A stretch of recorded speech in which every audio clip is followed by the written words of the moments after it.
محمد وعلى آل محمد كما باركت على إبراهيم وعلى آل إبراهيم إنك حميد مجيد رب اشرح لي صدري ويسر لي أمري واحلل عقدة من لساني يفقه قولي اللهم انفعنا بما علمتنا وعلمنا ما ينفعنا وزدنا علما أعوذ بالله من الشيطان الرجيم بسم الله الرحمن الرحيم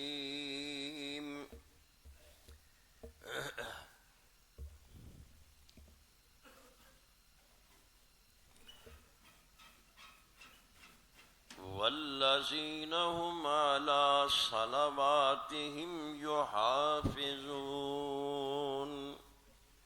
أولئك هم الوارثون الذين يرثون الفردوس هم فيها خالدون۔ ہر قسم کی حمد و ثنا، تقدیس و تمجید، عظمت و کبریائی اللہ وحدہ لا شریک کے لیے خاص ہے، جو میرا آپ کا، تمام کائنات کا، ساری مخلوقات کا پیدا کرنے والا، رزق دینے والا، صحت دینے والا، زندگی دینے والا، مال دینے والا، دولت دینے والا، عزت دینے والا، ہر چیز کا مالک اور مختار اللہ رب العزت، جس کا کوئی شریک نہیں ہے۔ پوری کائنات کے اندر اللہ اکیلا ساری کائنات کا معبود ہے، اس کا کوئی شریک نہیں ہے۔ اللہ پاک کی حمد و ثنا کے بعد حبیب کبریا سرور انبیاء محمد الرسول اللہ صلی اللہ علیہ وآلہ وسلم کی ذات گرامی پر ان گنت و لا تعداد درود و سلام ہوں۔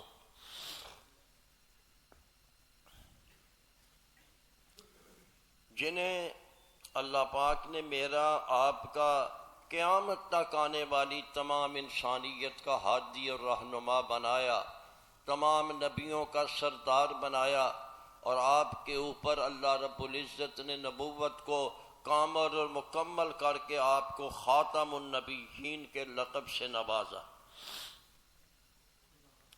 خطبہ کے اندر آج میں نے آپ کے سامنے یہ سورت المومنون ہے، 18ویں سپارے کا پہلا رکوع ہے۔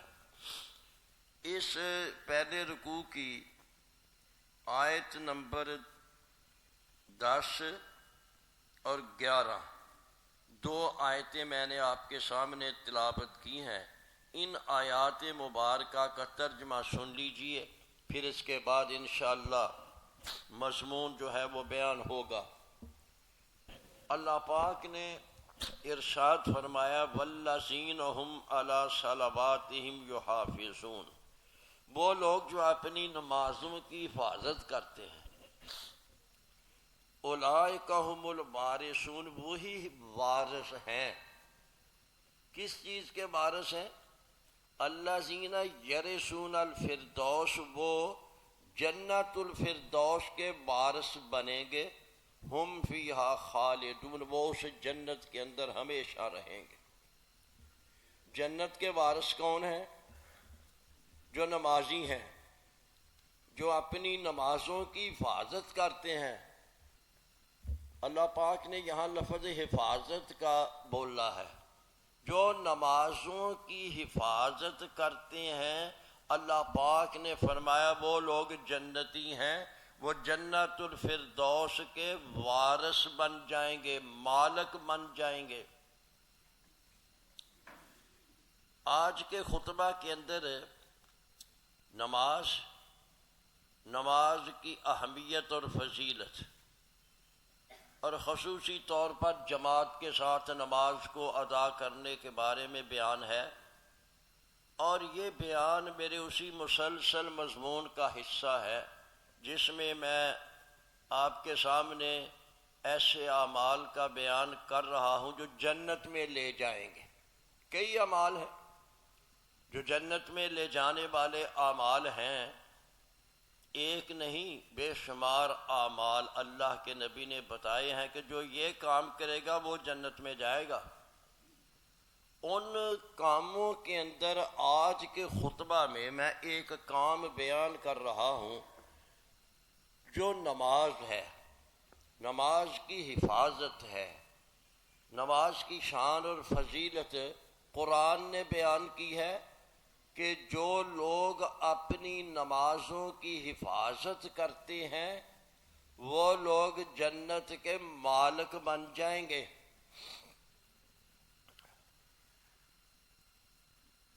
یہاں اللہ پاک نے دو چیزوں کا ذکر ان آیات میں کیا، ایک ہے مالک، یہاں لفظ وارثون کا ہے، اولئک ہم الوارثون، نمازی جو ہیں وہ وارث ہیں، جنت کے وارث ہیں، اور اس جنت میں وہ ہمیشہ رہیں گے۔ وارث اس کو کہتے ہیں جو کسی کی چیز کا اس کے جانے کے بعد مالک بن جائے۔ باپ فوت ہوتا ہے تو اس کی اولاد اس کی وارث بن جاتی ہے، لیکن جنت کے وارث، جنت کس کی ہے؟ جنت کو اللہ کی ہے۔ اللہ کو تو موت نہیں آنی، اللہ کو تو موت آنی نہیں ہے نا۔ موت کیا، اللہ کو تو اونگ بھی نہیں آتی، نیند بھی نہیں آتی۔ قرآن نے بیان کیا تھا لا تاخذہ سنۃ ولا نوم، اللہ کو نہ نیند آتی ہے نہ اونگ آتی ہے۔ اگر نیند اور اونگ آ جائے تو پھر دنیا کا نظام درم برم ہو جائے۔ وہ حی و قیوم ہے نا، اس نے ساری دنیا کے نظام کو قائم رکھا ہوا ہے، اس لیے اس کو نہیں نیند آتی، موت کا تو سوال ہی پیدا نہیں ہوتا۔ تو پھر یہ جنت تو رب کی ہے۔ یہاں وارث کا لفظ اللہ نے بولا ہے، حالانکہ اللہ تو موت سے بالا تر ہے، وہ تو حی و قیوم ہے، وہ تو ہر دم زندہ رہے گا، زندہ ہے، زندہ رہے گا، کبھی موت نہیں آئے گی۔ اصل میں وارث اس کو کہتے ہیں جو مالک بن جائے کسی چیز کا، اور جو کسی چیز کا مالک بن جاتا ہے نا اس کو وہاں سے نکالا نہیں جا سکتا، بے دخل نہیں کیا جا سکتا۔ وہ خود ہی وہ چیز چھوڑ جائے یا بیچ جائے تو الگ بات ہے، جو مالک ہے کسی چیز کا وہ مالک ہے، مالک کو وہاں سے بے دخل نہیں کیا جا سکتا۔ تو جنتیوں کے لیے اللہ پاک نے لفظ بولا ہے وہ جنت کے وارث ہوں گے، مالک بنا دیا جائے گا ان کو جنت کا، اور جب ان کو مالک بنا دیا جائے گا تو اللہ پاک نے فرمایا ہم فیہا خالدون، ہمیشہ ہی رہے گے، ان کو وہاں سے نہ کوئی نکالے گا نہ وہ خود نکلیں گے، نہ خود نکلیں گے نہ ان کو کوئی نکالے گا۔ وہ ایسے جنت کے مالک بن جائیں گے کہ جیسے ان کی وہ اپنی جنت ہو گئی، اب کوئی نہیں ان کو بے دخل کر سکتا۔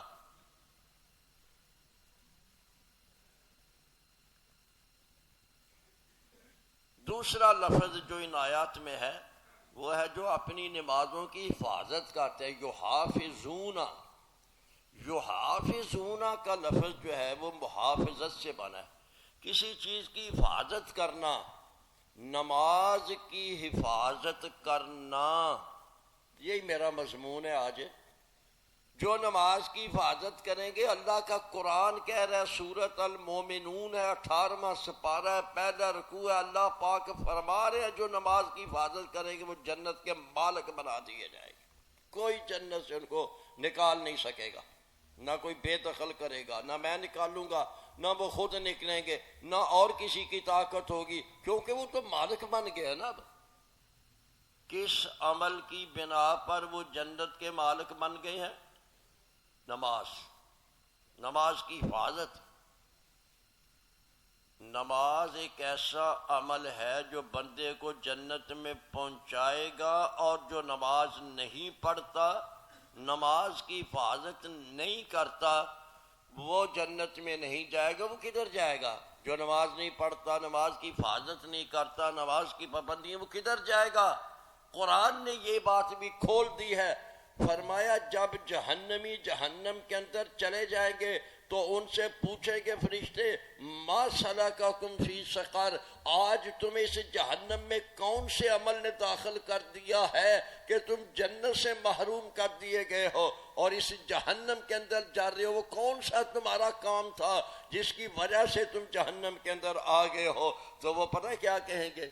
لم نکو من المصلین، ہم نماز نہیں پڑھتے تھے، نماز نہیں پڑھتے تھے، اس لیے ہم، اللہ کے سچے پیغمبر نے ایک حدیث پاک میں بیان فرمایا ہے، مفتاح الجنت الصلاۃ، جنت کی کنجی نماز ہے۔ یہ حدیث پاک ہے اور اس حدیث کا معنی یہ ہے کہ جنت کی جو کنجی ہے وہ نماز ہے۔ جب کوئی دروازہ بند ہو، تالا لگا ہوا ہو، اس کے کھولنے کے لیے چابی کا ہم استعمال کرتے ہیں۔ اللہ پاک نے فرمایا جنت کی ایک چابی ہے، تمہارے ہاتھ میں ہوگی تو جنت میں چلے جاؤ گے، تمہارے ہاتھ میں نہیں ہوگی تو دروازہ بند ہے، نہیں جا سکو گے۔ فرمایا مفتاح چابی کو کہتے ہیں، مفتاح الجنت الصلاۃ، جنت کی کنجی جو ہے وہ نماز ہے۔ میرے بھائیو، نماز اتنی اہم چیز ہے کہ یہ نماز جو ہے نا، اس کے بارے میں ایک حدیث میں میرے پیارے پیغمبر نے ارشاد فرمایا، الصلاۃ عماد الدین، نماز دین کا تھم ہے۔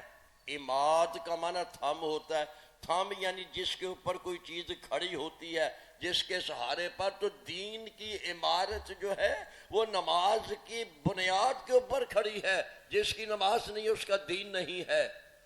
یہ اسی لیے حضرت عمر رضی اللہ تعالی عنہ نے اپنے زمانہ خلافت میں، جب وہ وقت کے حکمران تھے، تمام ماتحت علاقوں کے اندر ایک انہوں نے آرڈر بھیج دیا۔ کیا آرڈر بھیجا؟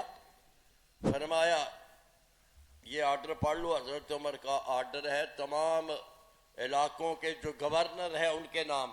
فرمایا کہ الصلاۃ عماد الدین، میرے پیارے پیغمبر کا ارشاد ہے کہ نماز دین کا تھم ہے۔ من اقامہا فقد اقام الدین، جس نے اس تھم کو کھڑا کر دیا اس نے دین کی عمارت کو کھڑا کر دیا ہے۔ ومن ہدمہا فقد ہدم الدین، جس نے اس ستون کو گرا دیا ہے اس نے پورے دین کی عمارت کو گرا دیا ہے۔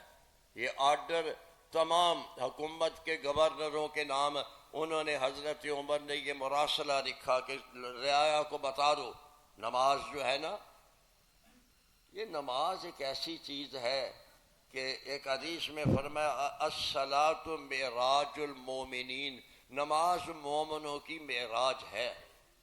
معراج اس طرح ہے، یہ ایک ذریعہ ہے جو بندے اور رب کے درمیان ہے۔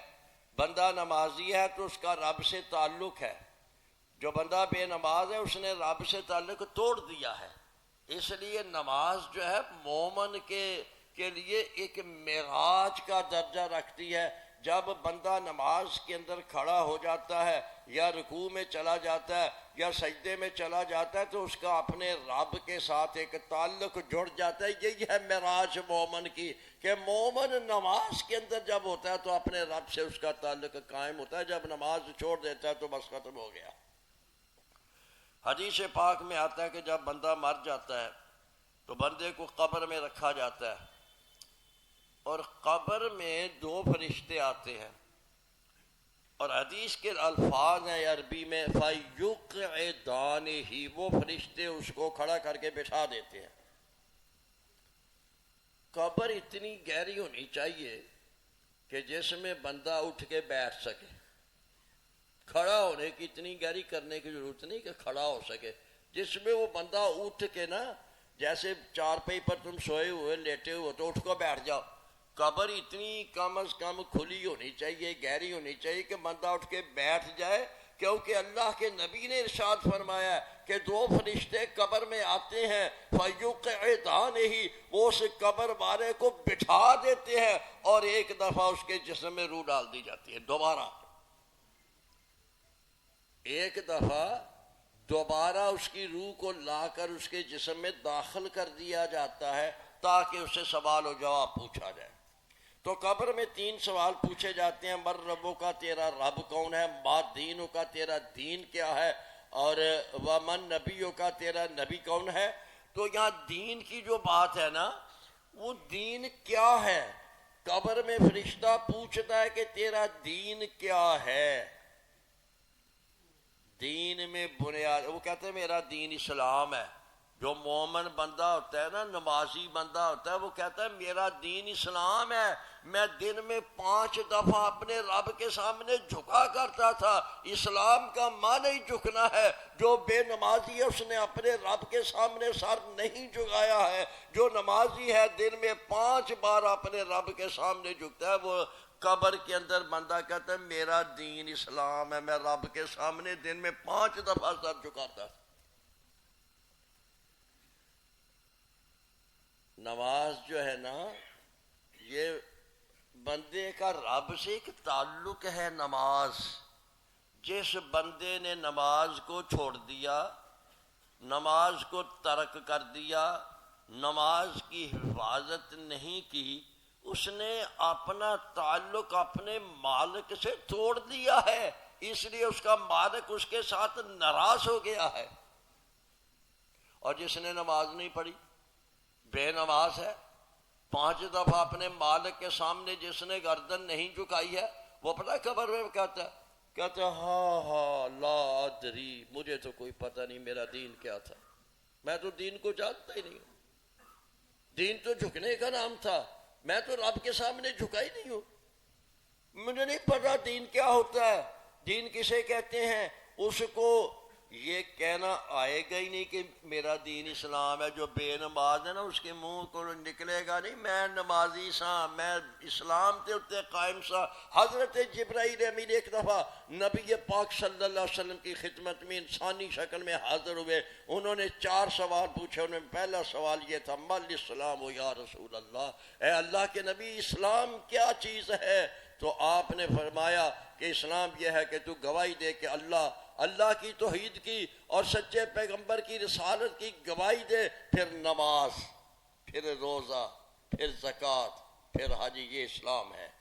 اسلام کے 5 رکن ہیں، جن میں ایک بنیادی رکن جو ہے وہ نماز ہے، اور نماز وہ چیز ہے نمازوں میرے بھائیوں مسلمانوں، ہم نماز کے تارک ہیں الا ماشاءاللہ، اللہ ماشاءاللہ۔ اس لیے میں کہتا ہوں 100 میں سے 5 بندے بمشکل نمازی ہیں، 95 بے نماز ہیں۔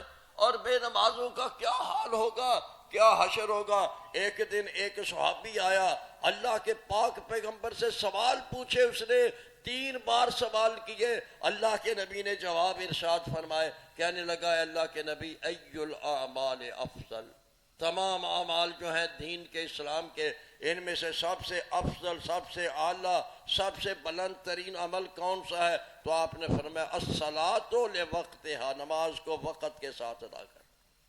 سب سے اعلیٰ، سب سے افضل، سب سے اولا، سب سے اونچا، سب سے بلند، سب سے شان والا عمل کون سا ہے؟ فرمایا الصلاۃ لوقتہا، نماز کو وقت کے اوپر ادا کر لینا، یہ سب سے اعلیٰ عمل ہے۔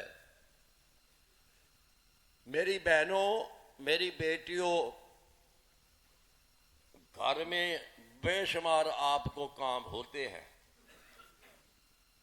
عورت وہی ہے جو خانہ داری، گھر کی ذمہ داریاں، گھر کے فرائض، بچوں کی تربیت و پرورش، کھانا پکانا، شوہر کی خدمت کرنا، بیوی تو وہی ہے نا جو گھر میں ہے، گھر کے کام کرتی ہے۔ لیکن آپ کو بڑے کام ہوتے ہیں گھر میں، کبھی کپڑے دھونے، کبھی کھانا پکانا، کبھی گھر کی صفائی کرنا، کبھی اور بچوں کے کام کرنے۔ لیکن میری ایک بات یاد رکھ لو کہ اکثر ایسا ہوتا ہے یار پہلے کھانا پکا لیے پھر نماز پڑھ لیں گے، ہوں کپڑے دھونے پہ مشین لائی دی آپ پہلے کام کر لیے پھر نماز پڑھ لیں گے ہے، ہوں یہ کام گھر کا کرنے پہ پہلے یہ کام موک جائے تو پھر نماز پڑھ لیں گے، پھر نماز ہی پڑھنی ہے۔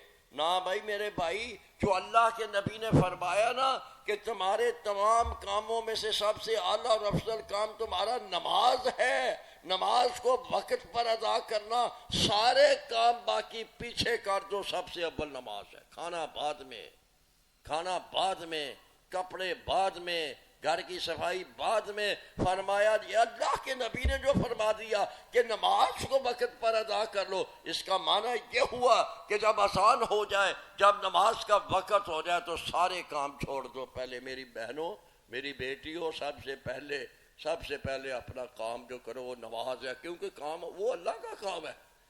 باقی کام تمہارے شوہر کے ہیں، تمہارے گھر کے ہیں، تمہارے بچوں کے ہیں، وہ جو کام اللہ کے وہ سب سے پہلے کرنا ہے۔ اللہ چونکہ سب سے بڑا ہے، اللہ سب سے اونچا ہے، اللہ سب سے بلند ہے، اللہ اکبر پر ہم ایمان رکھتے ہیں، سب سے پہلے اللہ کا کام، پھر شوہر کا کام، پھر بچوں کا کام، پھر دوسرے گھر کے کام۔ سب سے پہلے کون سا کام کرنا ہے؟ اللہ کا کام۔ وہ کون سا ہے اللہ کا کام؟ فرمایا صلاۃ لوقتہا، اے اللہ کے پاک پیغمبر مجھے بتائیے کہ میرے جتنے بھی دین کے کام ہیں سب کاموں میں سے اعلیٰ اور افضل کام کون سا ہے؟ تو آپ نے فرمایا نماز کو وقت پر ادا کرنا۔ ہمارا بھی یہی حال ہے، بندہ بیٹھا دکان سے، یار گاہک آ گئے چھوٹے پر نماز تو پڑھ ہی لینی ہے نا، وہ نماز سے پڑھ ہی رہے، گاہک نے پھر انہیں آنا ہے، ایرے کو کوئی چار پیسے کما لیے انہیں پھر نہیں ہونا، نماز سے میں پڑھ ہی لینی ہے۔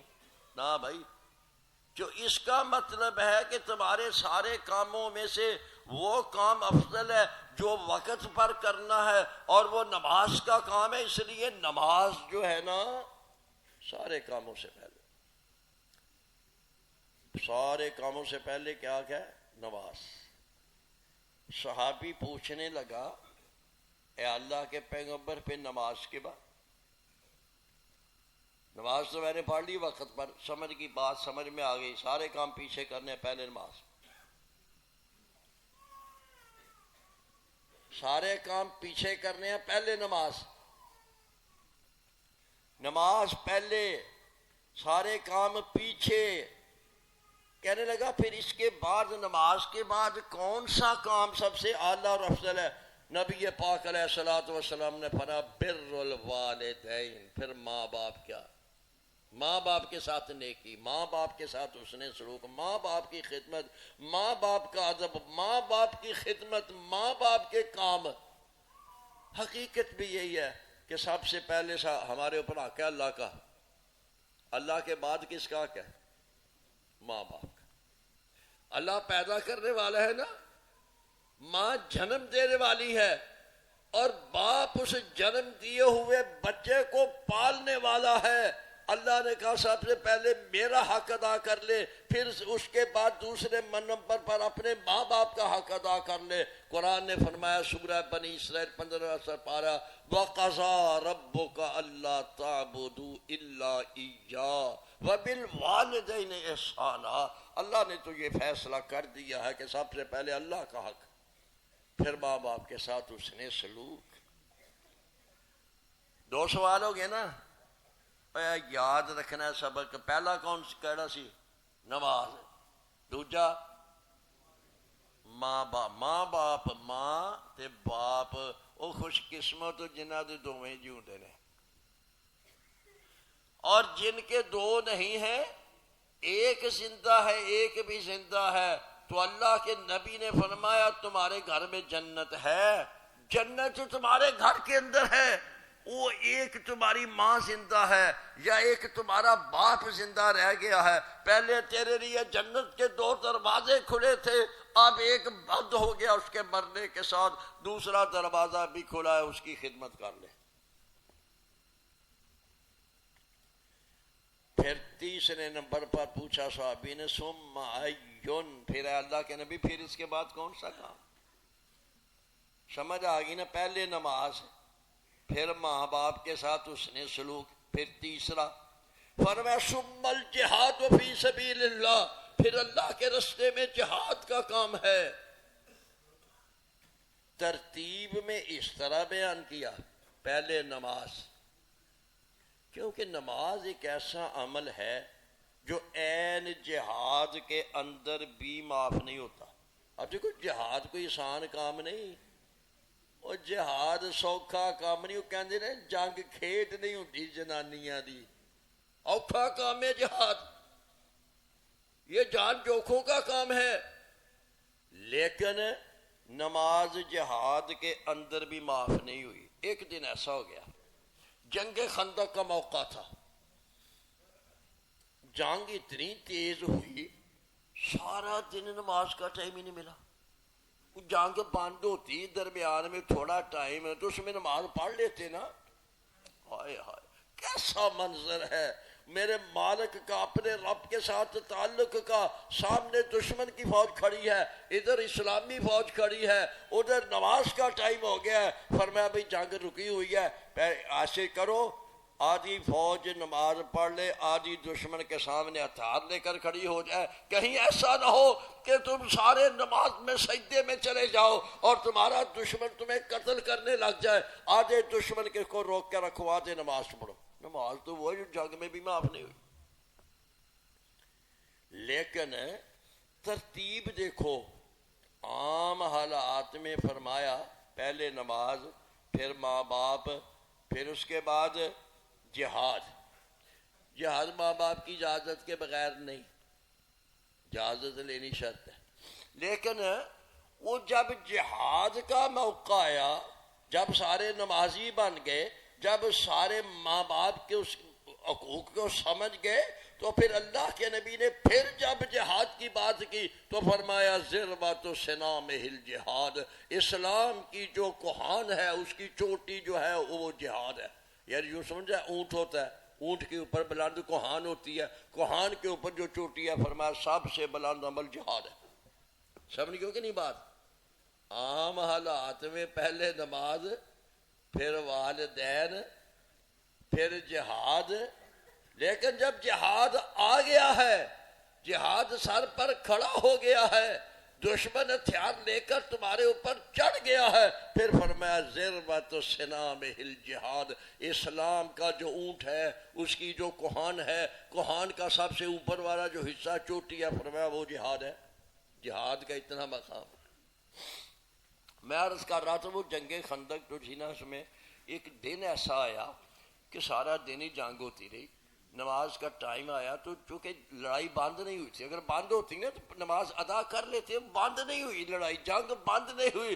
اور جب شام کا ٹائم ہوا، عصر کی نماز چلی گئی، پیشی کی بھی چلی گئی، شام کی بھی چلی، اللہ 4 نمازیں قضا ہو، ٹائم ہی نہیں ملا جنگ میں۔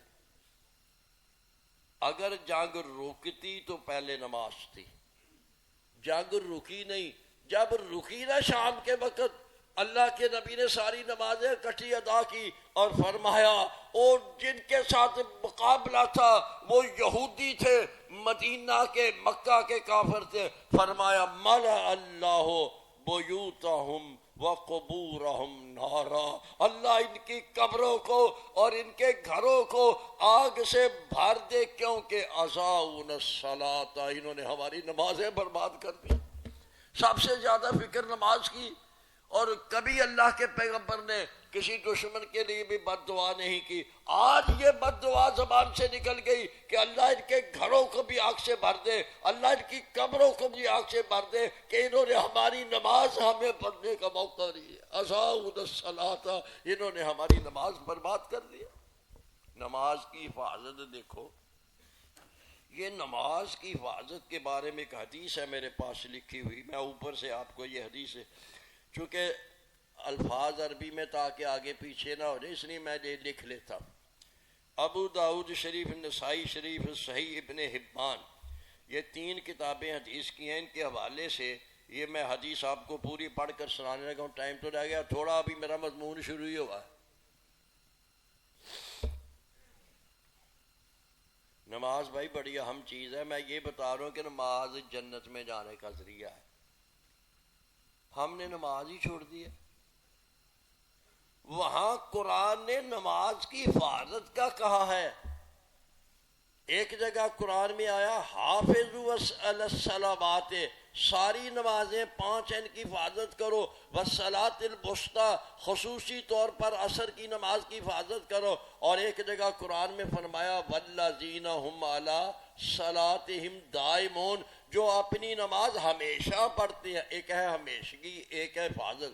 حفاظت تو یہ ہے نا، حفاظت یہ ہے کہ وہ جو نمازیں ہیں نا ان کو اس حدیث میں وہ نماز کی جو ہے نا وہ یہ ہے کہ نماز کو ضائع نہیں کرے. نماز کی حفاظت یہ ہے کہ اس کو وقت پر ادا کرے، خشوع خضوع سے ادا کرے، جماعت کے ساتھ ادا کرے، یہ اس کی حفاظت ہے. اور 5 پڑھے. ایک ہے کہ نماز پر ہمیشگی کرے، یعنی ہمیشہ ہر روز دن میں 5 نمازیں پڑھے، کبھی چھوڑ نہ دے کہ کسی دن چھوڑ دی کسی دن پڑھ دی، یہ بھی ہمیشگی نہیں ہے. اور کبھی یہ کر لے کہ صبح کی پڑھ لی، دوپہر کی چھوڑ دی، پھر شام کی پڑھ لی، یہ بھی ہمیشگی نہیں ہے. 2 لفظ قرآن نے نماز کے بارے میں بولے ہیں. ایک یہ ہے کہ وہ نماز کی حفاظت کرتے ہیں. حفاظت یہ ہے کہ نماز کو توجہ سے پڑھو، نماز کو ٹائم پر پڑھو، نماز کو رکوع سجود صحیح کر کے پڑھو، نماز کو جماعت کے ساتھ پڑھو. یہ ہے نماز کی حفاظت. اور دائمون جو ہے کہ جو ہمیشگی کرتے ہیں نماز پر، وہ ہے کہ جب سے اس نے ہوش سنبھالی یا بالغ ہو گیا ہے موت تک نماز. اللہ کرے زندگی میں کوئی ایسا وقت نہ آئے موت سے پہلے کہ 5-10 دن، مہینہ 2 مہینے ہوش نہ رہے، نماز نہ پڑھ سکیں. آخری ٹائم جب موت کا وقت آئے تو اس سے جو پہلی نماز ہو اللہ اس کی نماز کی بھی توفیق عطا فرمائے. نماز نہ کوئی رہ جائے، کیونکہ یہ نماز ایک ایسی چیز ہے قبر میں بھی اس کا سوال ہو رہا ہے. اور حدیث پاک میں آتا ہے کہ اول ما یحاسب به العبد من اعمال الصلاۃ، قیامت کے دن سب سے پہلے جس عمل کا حساب ہوگا وہ نماز ہے. اللہ کی عدالت میں سب سے پہلے جس چیز کا سوال اور نماز پڑھی صحیح، ایرا جواب دے پہلے، باقی کام بعد دینے. جے تو نماز پڑھی، نماز دی حفاظت کی تھی، پھر باقی تیرے دیکھ لینا. جے تو نماز ہی نہیں پڑھی تو پھر چل، پھر باقی طرح کی دیکھنا. جب تو نماز ہی نہیں پڑھی تو باقی تیرے کماں دا کی حساب لینا ہے. نماز پڑھی ہے اول ما یحاسب بہ العبد من اعمالہ الصلاۃ، سب سے پہلے جس چیز کا بندے کے اعمال سے. اور بھائی نماز تو میں حدیث یہ سنا لوں. حضرت عبادہ بن صامت کہتے ہیں کہ میں نے رسول اللہ صلی اللہ علیہ وسلم سے سنا 5 صلوات کتبہن اللہ علی العباد، 5 نمازیں اللہ نے بندوں پر فرض کی ہیں. فمن جا بہن، جو ان 5 نمازوں کو ادا کرے گا، ولم یضیع منہن شیئا استخفافا بحقہن، ان نمازوں میں سے کسی چیز کو ضائع نہیں کرے گا اس کو ہلکا سمجھتے ہوئے، کان لہ عند اللہ عہدن، اللہ نے اس بندے کے ساتھ یہ وعدہ کر رکھا ہے ان یدخلہ الجنہ، کہ اللہ اس کو جنت میں داخل کر دے گا.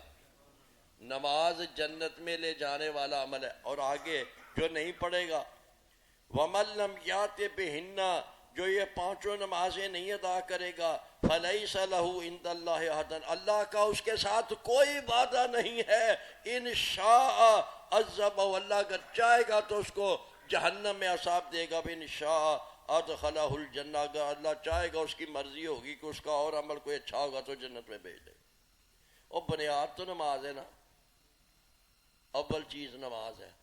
نماز جس نے نہ پڑھی نا تو وہ بس ضائع ہو گیا. ایک بندہ آیا اللہ کے نبی علیہ الصلوۃ والسلام کے پاس، دیہاتی تھا. جب آیا نا تو آ کے ایک سوال کرنے لگا، اے اللہ کے نبی، دلنی علی عمل اذا عملتہ دخلت الجنہ، مجھے کوئی ایسا عمل بتا دیجئے کہ جب میں وہ عمل کروں تو مجھے جنت مل جائے، میں جنت میں چلا جاؤں. دخلت الجنہ، میں جنت میں چلا جاؤں، مجھے وہ کام بتاؤ. اور دیکھو جنہاں نو جنت جان دی فکر سی، جنہاں نو جنت دی طلب سی، جنت جان دا شوق سی، جنت تے جنہ دا ایمان تے یقین سی وہ پوچھتے ہی ہے وہ کام دسو مینوں جنت کیویں ملنی ہے. سانو جنت کی فکر ہی کوئی نہیں. دنیا کی محبت میں اس طرح غرق ہو گئے ہیں کہ جنت کی فکر ہی نہیں. دیکھو جنت ہے یا نہیں ہے، ایمان بھی نہیں جنت رہا، یقین بھی نہیں رہا، جنت دیا نعمتوں کا مذاق اڑا رہے. وہ جنت جن کو دل میں بٹھا دی تھی اللہ کے نبی نے کہ جنت لینی ہے، جنت لینی ہے، جنت میں جانا ہے، وہی آخری کامیابی ہے. وہ آ کر صحابی پوچھتا ہے، باقی صحابہ کرام بیٹھے ہوئے ہیں، دلنی علی عمل، اے اللہ کے نبی مجھے وہ کام بتائیے، اذا عملتہ دخلت الجنہ، جب میں وہ کام کروں تو مجھے جنت مل جائے، میں جنت میں چلا جاؤں. میں جنت میں کیسے؟ یہ سوال تے وہی کرتا جنہیں فکر ہوئے ہے. بچے جب امتحان دے نا پوچھتے ہیں میں پاس کی میں ہونا ہے، سر جی مینوں کوئی دسو میں پاس کیویں ہونا ہے، کیڑی گائیڈ لواں، کیڑا خلاصہ لواں، کیڑے پروفیسر دے نوٹ لواں میں پاس ہو جاواں. اور جنہاں نوں جنت دی طلب سی، جنت جان دی خواہش، وہی پوچھتے ہیں اللہ دے نبی کوئی وہ کام دسو جہدے نال جنت مل جاندی ہے. ہائے ہائے. آپ نے فرمایا اللہ کی عبادت کر، اس کے ساتھ کسی کو شریک نہ کر. اور پھر کہا نماز پڑھ، نماز پڑھ، نماز کو ادا کر. یہ نماز جب تو ادا کرے گا نا تو تو جنت میں چلا جائے گا.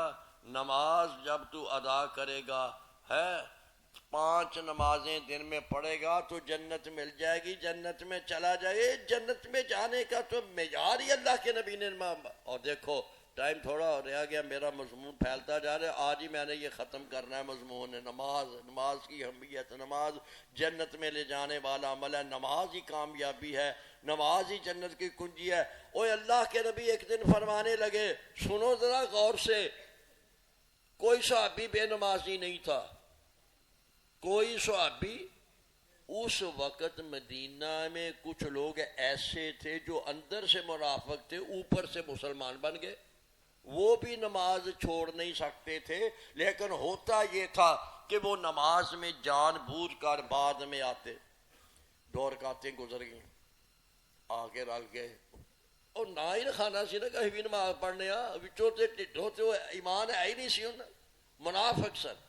اللہ کے نبی ایک دن فرمانے لگے کہ میرا دل یہ چاہتا ہے کہ اذان دلواؤں، اور پھر میرا دل چاہتا ہے کہ میں ادھر مسلح پر کسی اور کو امامت کے لیے کھڑا کر جاؤں، اور میرا دل چاہتا ہے کہ میں ایندھن اکٹھا کروں اور پھر میں جا کر ان لوگوں کے گھروں کو آگ لگا دوں جو گھروں میں بیٹھے اور نماز کے لیے نہیں آئے.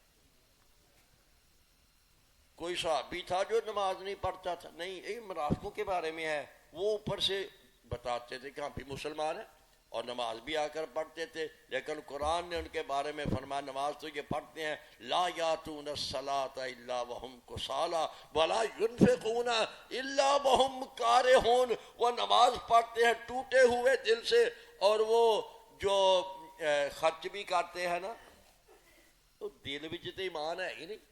نہ نماز ایمان دی، نہ خرچ کرنا ایمان نال. فرمایا نہ ان کا ایمان نہیں ہے، ان کے دل میں ایمان ہے ہی نہیں ہے.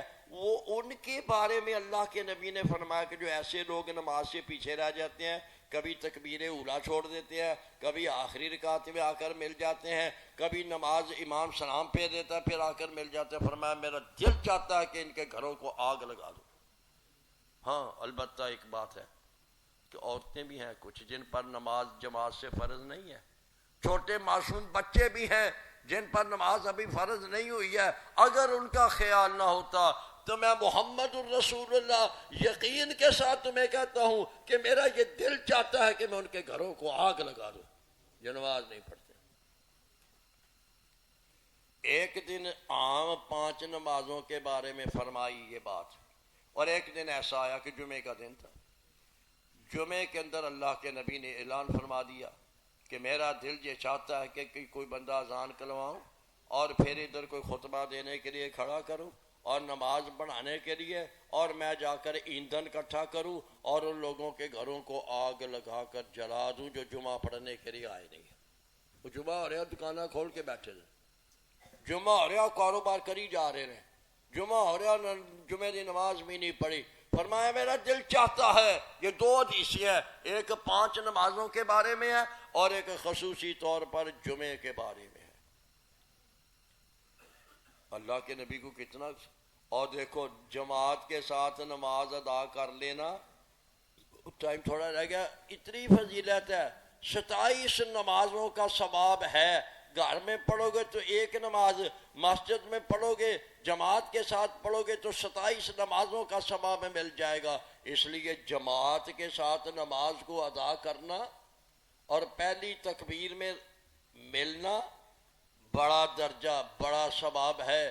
نماز جو ہے تکبیر اولیٰ کے ساتھ جماعت کے اندر ادا کرنا, اور وہ نماز جب جماعت کے لیے آتے ہیں نا تو مسجد میں آنے تک ایک ایک قدم پر نیکیاں ملتی ہیں, گناہ معاف ہوتے ہیں. اور یہ درجہ گھر واپس جانے تک اسی طرح رہتا ہے کہ ایک قدم پر نیکیاں, ایک قدم پر گناہ معاف, ایک قدم پر نیکیاں, ایک پر گناہ معاف, گھر جانے تک, آنے میں بھی جانے میں بھی. اور جماعت کا اتنا درجہ ہے کہ جتنی دیر اللہ کے نبی نے فرمایا تم نماز ابھی کھڑے ہونے میں 10 منٹ ہیں, تم انتظار میں مسجد میں بیٹھے ہو, فرمایا یہ اب تم نماز کے اندر ہو, ایسے نہیں بیٹھے ہوئے. تمہارا یہ ایسے ہی بیٹھ جانا قبلہ روح ہو کر نماز کے انتظار کے اندر باوضو ہو کر بیٹھ جانا جماعت کے انتظار میں, فرمایا یہ تمہاری نماز ہی ہو رہی ہے, ساری نفلہ نہیں ثواب مل رہا ہے. اور جب جماعت کے اندر نماز کے پڑھ کر تم مسجد میں پھر بیٹھے رہتے ہو کچھ دیر, نماز تو ہو گئی, اب تم فارغ ہو گئے, اب اللہ کے گھر کی محبت ہے. اللہ کے گھر اسی لیے ہے کہ تم مومن جو ہو اللہ کے گھروں میں دل لگاؤ, اللہ کے گھروں میں بیٹھو, اللہ کے گھروں کو آباد کرو, اللہ کے گھروں میں لو. فرمایا جب تک تم اپنے مسلح پر بیٹھے رہتے ہو با وضو, تمہارا جب تک وضو نہیں ٹوٹ جاتا, حدیث میں مالم یحدث, جب تک وضو نہیں ٹوٹتا تم مسلح پر بیٹھے ہوئے ہو, قبلہ کی طرف منہ کر کے بیٹھے ہوئے, تمہارے لیے پتہ ہے اللہ کے فرشتے 3 دعائیں کرتے رہتے ہیں. وہ ساتھ بیٹھے ہوئے ہیں, تم ادھر بیٹھے ہو, وہ کہتے ہیں اللہم اغفر لہ, اللہ اس بندے کو معاف کر دے. اللہ تیرے گھر سے تیری نماز ادا کر کے تیرے گھر دی محبت دے نال بیٹھا ہے, اللہم اغفر ہو, اے اللہ اس بندے نو بخش دے, اللہم ارحم ہو, اللہ اس بندے تے رحم کر دے. تیسری دعا کی کر اللہم توب علیہ, اللہ دی توبہ بھی قبول کر. ان جماعت دا اتنا درجہ ہے, پہلے آ کے بیٹھے ہو پھر بھی نماز دا ثواب مل رہا ہے. جے بیٹھ کے نماز پڑھ کے جماعت نال پھر مسجد چ بیٹھے ہو پھر تواڈے واسطے فرشتے. اور ایک آخری حدیث سنا کر ٹائم چونکہ ختم ہو گیا, مضمون تو ختم ہونا نہیں, ٹائم ختم ہو گیا اور اگلے جمعے اور مضمون ہوگا. یہ ایک حدیث میں اللہ کے پاک پیغمبر نے فرمایا, حدیث بھی صحیح ہے, مسلم شریف کی ہے, عشاء کی نماز جو جماعت کے ساتھ پڑھ لیتا ہے اس کو آدھی رات کی عبادت کا ثواب مل. شاہ کی نماز پڑھ کے تسی جا کے سو گئے ہو تو انو ادھی رات عبادت دا ثواب اللہ انعام چ دے دیں گے کہ تساں شاہ دی نماز جماعت دے نال ادا کر لے. اور جے فجر دی نماز بھی جماعت دے نال ادا کرو گے تو پھر ساری رات دا ہی, ادھر شاہ دی جماعت دے نال ادھر فجر دی جماعت دے نال اللہ پاک سانو ساری رات عبادت, ستے رہو تو ساری رات عبادت دا ہی ثواب ملتا. کتنا بڑا درجہ ہے یار جماعت کے ساتھ مل جانے کا, جماعت کے ساتھ نماز کو ادا کرنے کا. ٹائم ہو گیا بھائی, میں چاہتا ہوں کہ نماز وقت پر ہو جائے. آخری بات یہ کرنا چاہتا ہوں کہ مسجد کی انتظامیہ کمیٹی نے مسجد کے اندر درس و تدریس کا, قرآن پاک کی تعلیم کا سلسلہ شروع کر رکھا ہے. بچیوں کے لیے الگ انتظام ہے جس میں بچیاں علیحدہ اوپر پڑھتی ہیں, ایک عالمہ, معلمہ, حافظہ, قاریہ کا انتظام ہے. 40-45 بچیاں جو قرآن پڑھ رہی ہیں, اور بچوں کے لیے بھی انتظام ہے, قاری صاحب موجود ہیں اور بچے صبح شام قرآن پاک پڑھتے ہیں. 40-50 بچے تقریباً میرے علم کے مطابق وہ قرآن پاک کی تعلیم حاصل کر رہے ہیں. انتظامیہ مسجد کی کمیٹی جن کی ذمہ داری ہے مسجد کو آباد کرنا, مسجد میں رونق کرنا, مسجد کا دیکھ بھال کرنا, مسجد کی ضرورتوں کا انتظام کرنا, انہوں نے اب یہ فیصلہ کیا کہ مسجد کے اندر باقاعدہ 24 گھنٹے طلباء حفظ کا شعبہ شروع کرنے کا، اس کے لیے فلیکس سے چھپوا کر پوری تحصیل کے اندر رابطہ، فلیکس سے مسجدوں میں پہنچنا، رابطہ قائم کرنا، تاکہ طلباء قرآن پاک حفظ کرنے والے مسجد میں جو 24 گھنٹے مسجد میں رہیں گے، استاد کا انتظام انشاءاللہ یہ ہو رہا ہے۔ اور بچے امتحان میں مصروف ہیں، اب جنوری کے مہینے میں انشاءاللہ مارچ کے مہینے سے باقاعدہ وہ بچے شعبہ حفظ کے بھی آئیں گے، اور ابھی پہلے بھی جو امتحان سے فارغ ہیں وہ آئیں گے۔ یہ انتظامیہ مسجد کی جو ہے ان کی یہ پوری کوشش ہے مسجد کو آباد کرنا ہے بھائی۔ مسجد آباد ہوگی 24 گھنٹے یہاں وہ طالب جو قرآن ہی پڑھتے ہیں، جنہیں انہیں قرآن حفظ کرنا ہے، قرآن کا ہی مقصد ہے، جو دن رات قرآن کے لیے مسجد میں رہیں گے۔ اللہ پاک اس جماعت کو کامیابی عطا فرمائے۔ آخر دعوانا ان الحمدللہ رب العالمین۔ آج بھائی وہ کسی بندے نے نا دعا واسطے نہیں کیا، جب تھی دعا واسطے کہندے ہو تو میں دعا کر دینا۔ آج انجی ٹائم ہو گیا، ایک رکا ہے ہمارے لیے اجتماعی دعا کریں، ہماری پریشانی اللہ تعالیٰ اپنی رحمت و فضل سے اپنے کرم سے دور فرما دے، اور ہمیں اس پریشانی سے یہ کسی بھائی نے کوئی پریشانی میں ہے، اللہ پاک ہمارے اس بھائی کی پریشانی دور کر دے۔ تو ہے چلو اللہ ہمارے بہن کی یہ پریشانی، وہ جس پریشانی میں مبتلا ہے، دعا کے لیے انہوں نے کہا کہ سارے بھائی دعا کریں اللہ پاک اس بہن کی پریشانی دور کر دے۔ تو اللہ پاک ہمارے سب کی پریشانیاں دور کر دے، سب کو اللہ خوشحالیاں عطا فرما دے، سب کے کاروبار میں برکتیں پا دے، جو بیکار ہیں اللہ ان کو رزق حلال عطا فرما دے، جو بیمار ہیں اللہ ان کو صحت شفا کاملہ عاجلہ عطا فرما دے، جو اور کسی مرض میں مبتلا ہے اللہ ان کی مرض دور کر دے۔ اللہ ہمیں سب کو اپنے دین کا پابند بنا دے، اور ہم سب کو نمازی بنا دے، اور با جماعت نماز پڑھنے کی توفیق دے۔ اللہ کی قسم جب تم نماز جماعت کے ساتھ پڑھو گے، ہر نماز میں اتنے ہی بندے ہوں گے جتنے آپ ہیں۔ کچھ تو پڑھتے ہی نہیں ہیں، اور کچھ کہتے ہیں چلو یار گھر ہی پڑھ لینے ہیں، گھر ہی پڑھ لینے۔ نماز اگر جماعت کے ساتھ سارے پڑھیں تو جتنے اب مسجد میں بندے ہیں اتنے ہر نماز میں مسجد میں، پھر مسجد آباد ہوگی نا، پھر رونق ہوگی مسجد کے اندر۔ اللہ پاک مجھے بھی آپ سب